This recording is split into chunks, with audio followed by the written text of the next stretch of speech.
Okay, hello everyone. Just wanted to do a little video on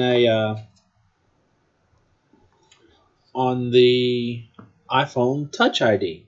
Let me log in on my phone, make sure that we are streaming correctly. So give me a moment. Yes, it shows that I'm streaming. Is audio working? We are streaming correctly. So good. Audio's working. Okay. I've had issues with that in the past. Alright, I do have chat out and open. So, what I was watching earlier this morning was a video being done by iPad Rehab, excuse me, where she was talking about the home button on an iPhone 7, and if you have to replace that home button, you lose both Touch ID functionality as well as home button functionality. Well, there's been some talk about how, 3 out of 10 buttons may work completely, but it was kind of random, and for the most part, 95% of the time, if you replace the home button, you lose Touch ID functionality, which on the iPhone 7 would mean you would also lose.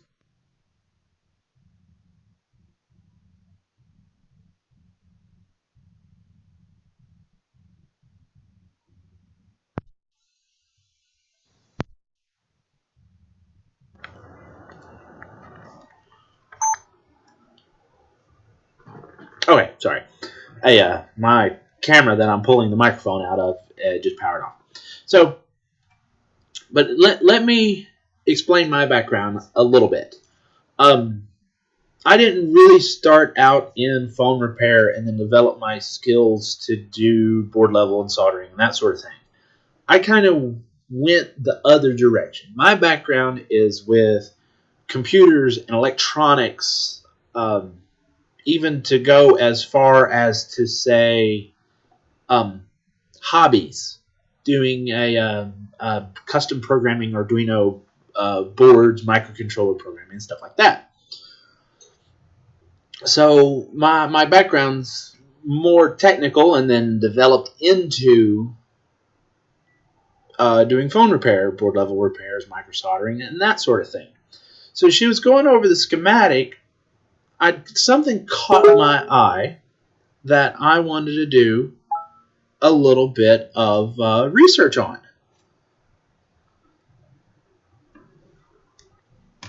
So I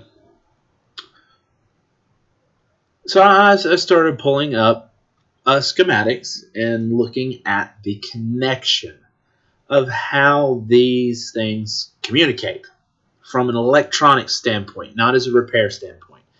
Because in order to be able to replace these parts with this mindset that they can't be replaced and Apple's the only one that can marry these things, blah, blah, blah. Different for later. I just want to talk about the technical aspect of it.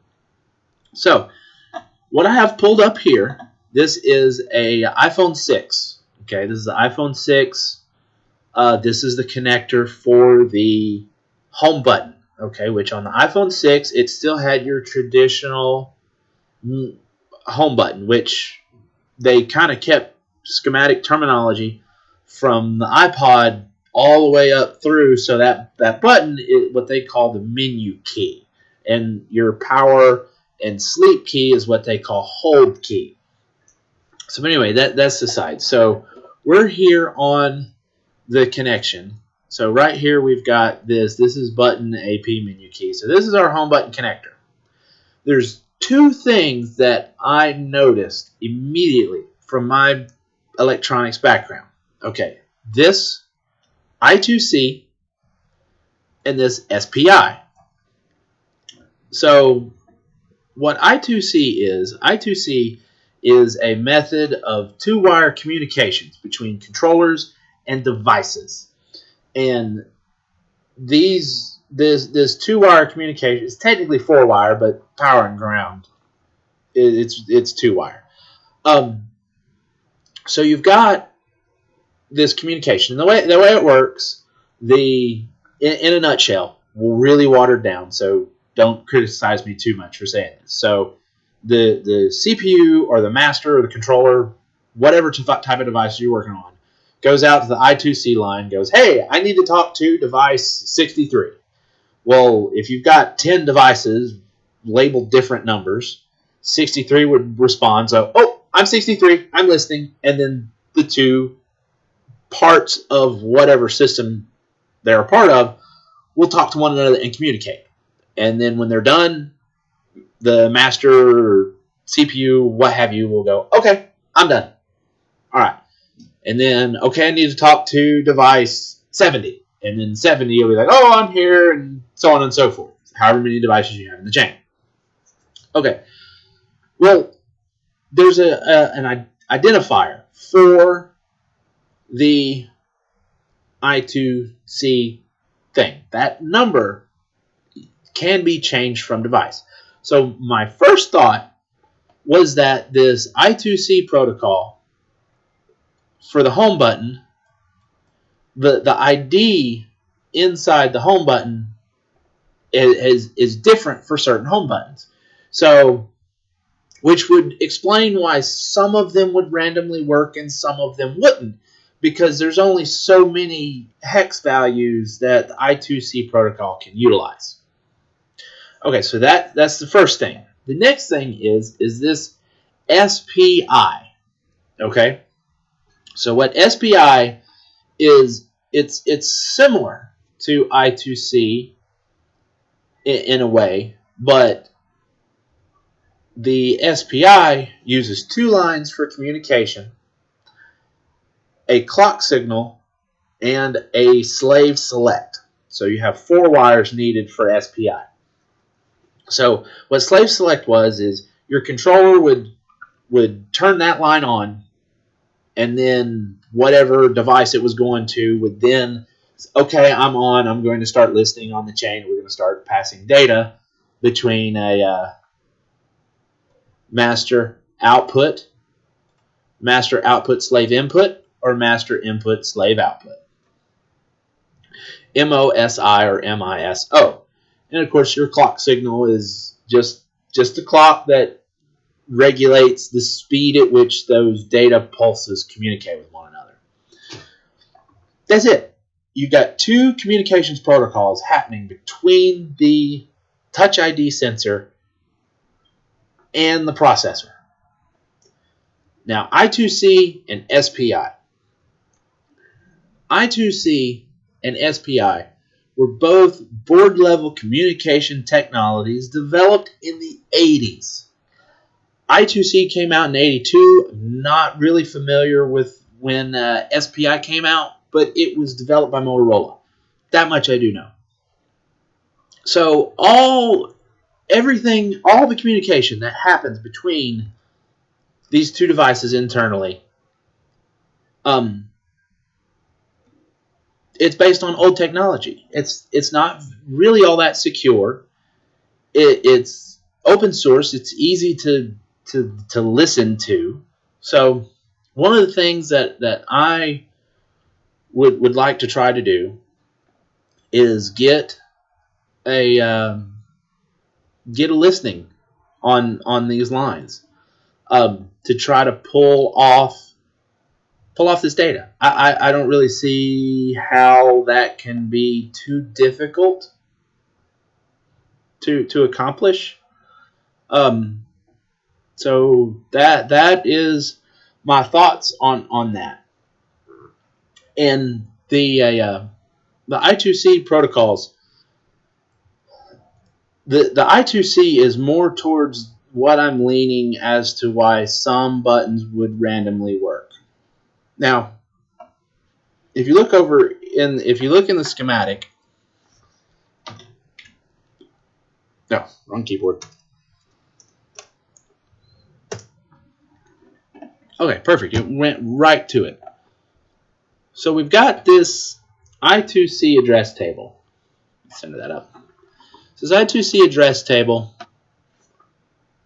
shows the hex addresses of what everything communicates on. So here is the Mesa EEPROM and ID.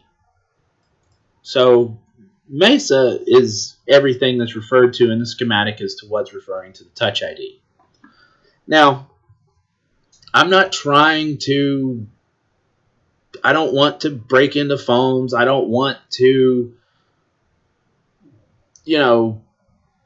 try to steal people's personal information, because if you get a hold of a device, if it's restarted, if you try to do this for the sake of getting a fingerprint information, I don't think it would do you any good, just simply because, one, it would just come out as a chart of random numbers that would only mean anything to that particular phone.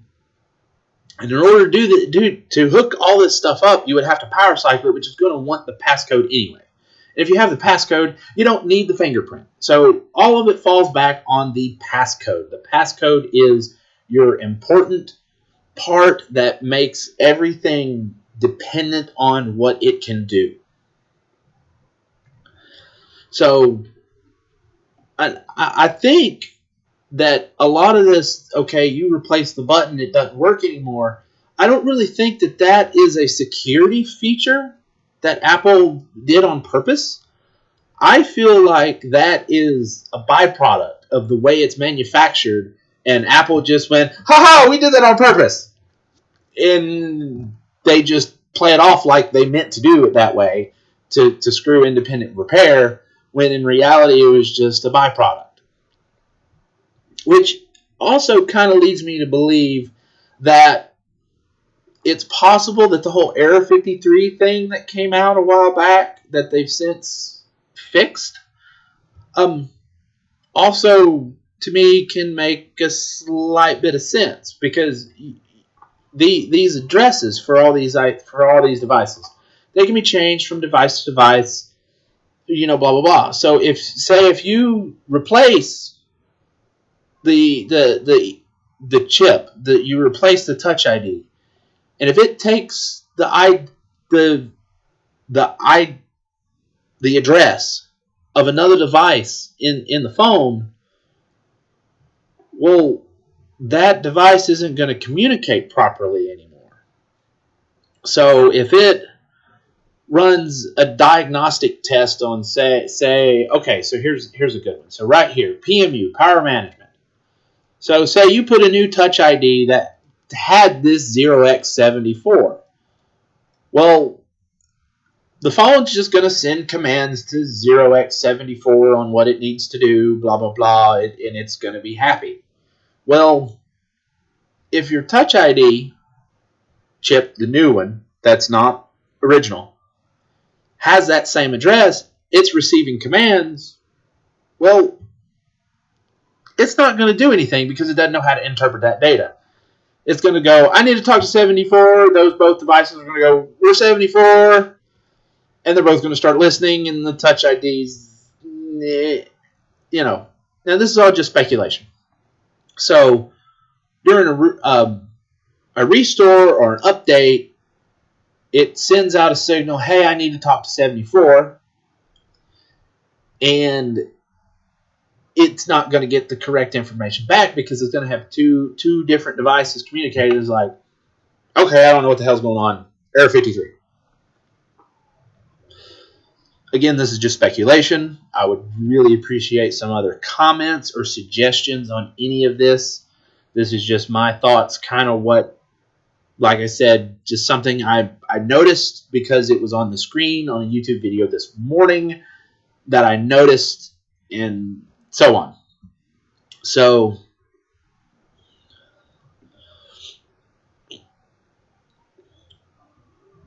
I mean, the Error 53 thing Apple claimed was an accident. It might be slightly possible that it was an accident, that they didn't do that particularly on purpose. But all the things that have fallen into place for them to be that way. I think I personally feel that all of this was a happy accident for them. That it was just the way the devices were done and the way they were created, and whenever they threw, okay, this home button, they'll, whenever they turn it on and it first initializes and programs the I2C protocol, if the home button is 5E in this address map case, okay, it's 5E. If they put in another one and it's 5F, okay, so it's 5F. And now, and it's just defaulted to whatever the button was, and the button was kind of random as of what it originally came with from the factory. So now you've got all these buttons that have random ID addresses in them, and when you change it, the CPU can't talk to it anymore because, well, it's looking for 5E and the chip's 5F or 60 or whatever. So that is kind of the direction I'm going, and I'd like to at some point in the very near future do some experimentation. I've got a couple of donor phones here that I can get somewhat access to the device, and I have the original home button for that device and so forth. And I think I'd like to try to mess around with that.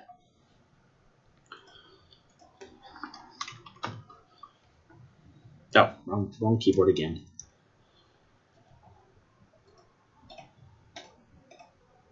Let me get back to this. So you've got a 3 volt, a 1.8 volt, and a 16 volt. So I think the 16.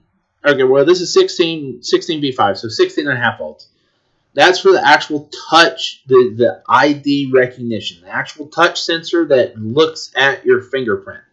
That can tell, okay, it can detect the ridges.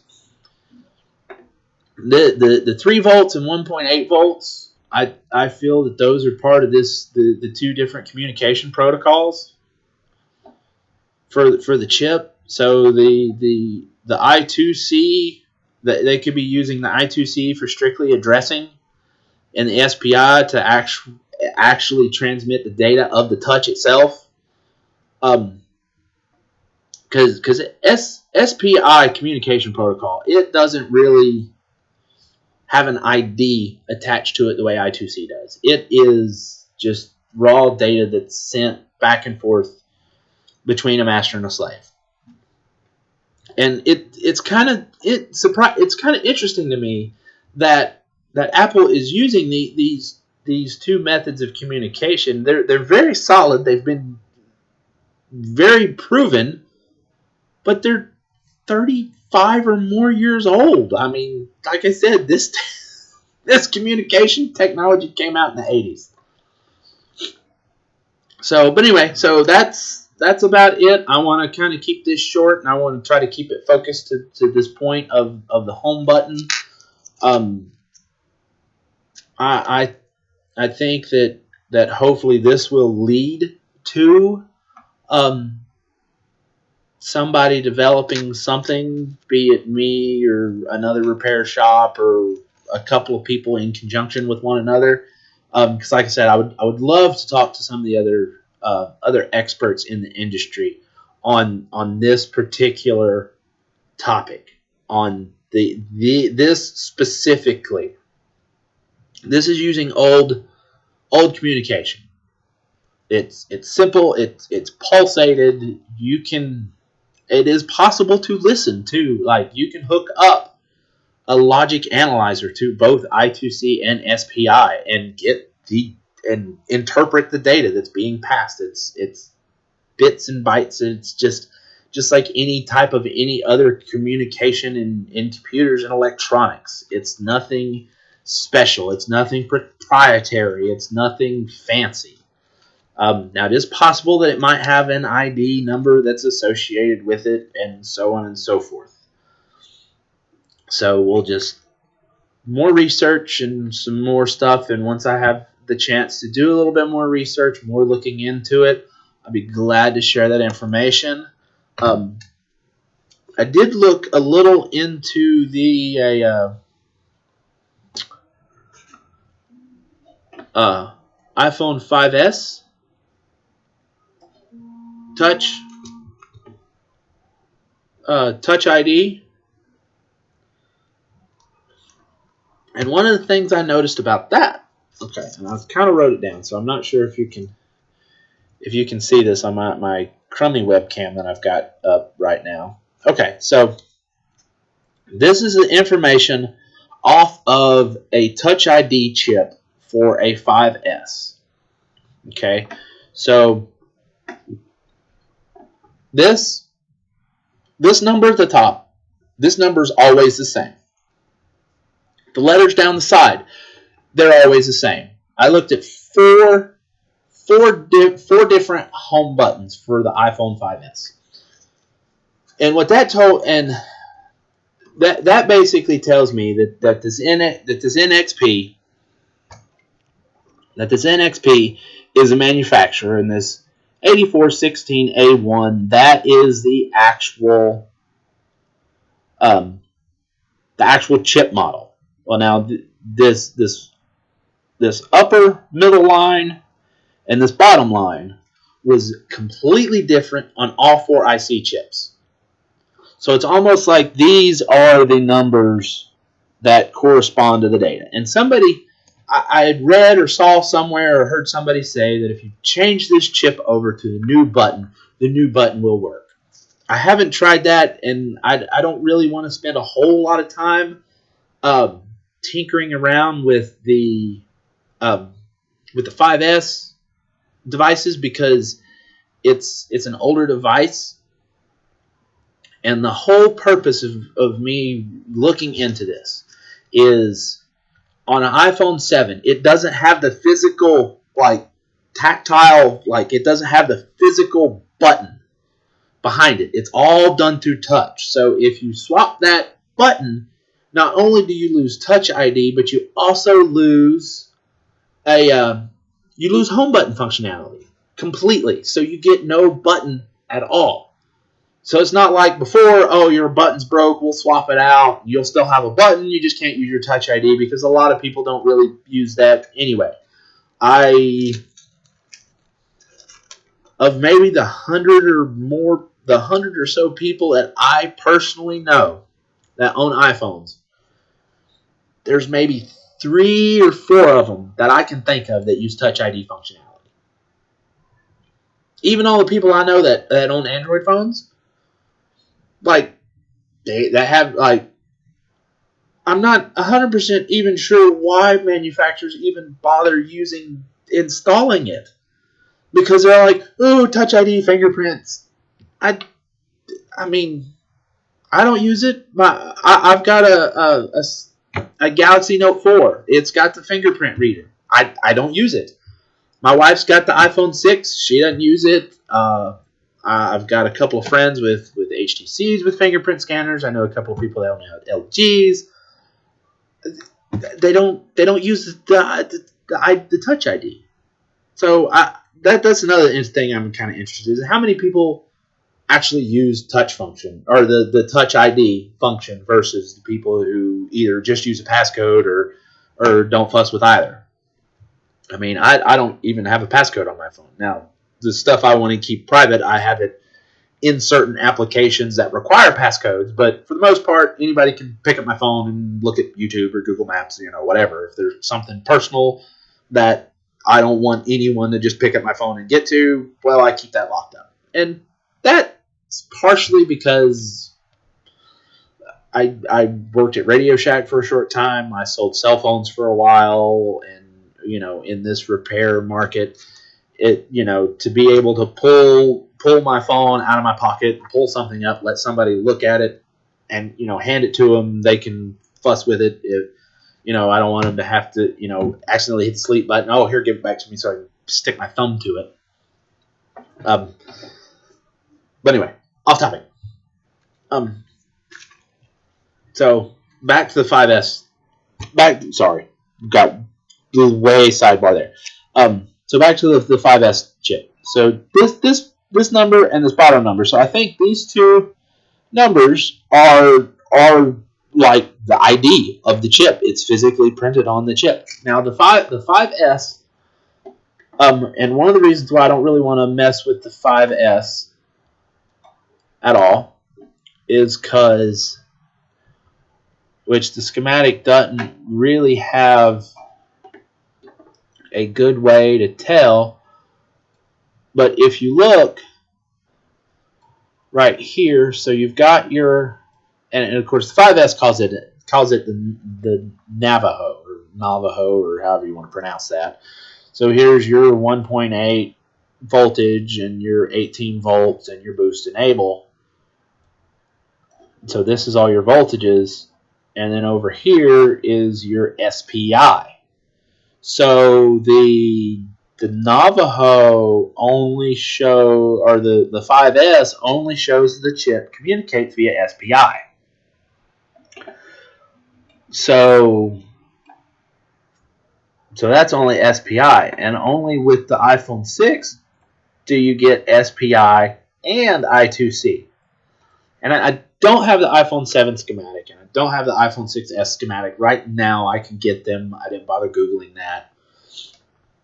But the iPhone, the iPhone 6S home button, it physically looks identical. The connections appeared the same. Like I said, I was watching a video that iPad Rehab was doing earlier. I think she live streamed it last night. I was watching it this morning.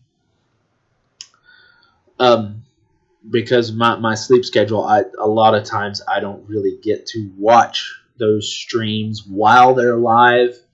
I've got another channel that I'm starting to do a little bit more with, so I'm kind of playing around with some other stuff, and that's for my other channel for me personally.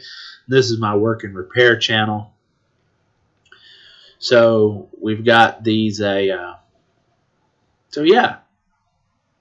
So and the iPhone 6S and the iPhone 7, what I saw on the screen looks very similar to this. I didn't look that closely to see if it had the SPI lines or if it just had the I2C lines. But anyway, if anyone's got any more comments or questions, please leave them in the comments section. Please feel free to like this video, share it.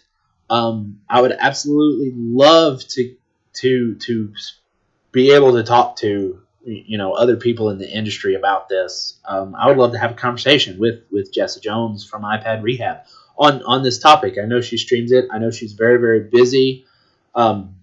I'm fairly busy. I'm not nearly as busy yet as I would like to be, but I've only had my shop open a month and a half. I've been doing computer electronics repairs since before I can remember. I've been doing cell phone repairs for several years for various companies. I've been doing it for myself on the side for a while. Only lately did I start doing it for myself with my own shop the past couple of months. So if you have any questions, if you need any help, please send us a comment, a suggestion, reply to this video. If you liked it, like it. If you disliked it, well, whatever. I'm sorry. These are just my thoughts. You can find us on Facebook at PTC Repairs. Website is ptcrepairs.com. Feel free to visit us on the web or Facebook. Our business telephone number is listed both on our Facebook and on our website. I'm not sure if I don't know if I have it listed on my YouTube anywhere, but anyway, you can easily find it.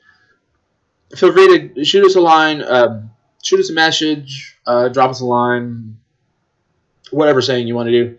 And I'd be happy to speak with you on these topics. If you have any questions, we do mail in repairs. So if there's something specific that you just have questions about, or if you need any help, need a repair done, feel free to send it send it our way. I know I don't have very much YouTube comment on here, or YouTube content on here.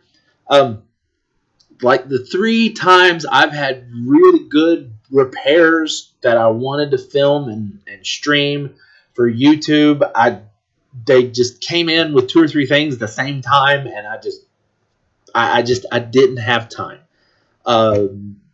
One that I would really like to do is a charge port replacement on a Galaxy S5. Everybody's like, well, okay, big deal. The big deal about the S5 is you have to take the screen off to get to the charge port. And, well, I can get the screen off without breaking it, in a nutshell. So I charge 50 to 60 bucks to do that repair. Most repair shops, it's 20 bucks plus the cost of the screen because they're going to break the screen to get it off. So, most repair shops, we'll replace your charge port for 140 bucks because we are going to destroy your screen. You don't have to destroy the screen. You don't have to do that. So like I said, if you need anything, let us know. We'll do what we can to get you fixed up, and I'm going to try my best to get some more content on here. I may even throw some general repair videos, with the screen replacement, something like that, just to get some extra content on there. But our video is at about 30 minutes now, so I'm going to go ahead and wrap this video up. So if you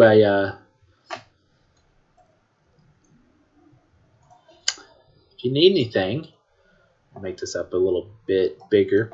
So if you need anything, just let me know. And like I said, I would love to get some feedback on this particular topic and this information that I've discovered and my thoughts on this information. And I'd love to hear what other people have to say, what their other thoughts are. So if you could spread the word, like I said, like and share my video. I would love to get this in the eyes of some people that can understand the dilemma of this and have enough background to comment on it. So we'll see what we do. Well, I hope everyone has a great day, and this is a PTC Repairs. Like I said, find us on Facebook, like, subscribe on YouTube. Going to do what I can to get more information out. That's going to be it for today. Bye.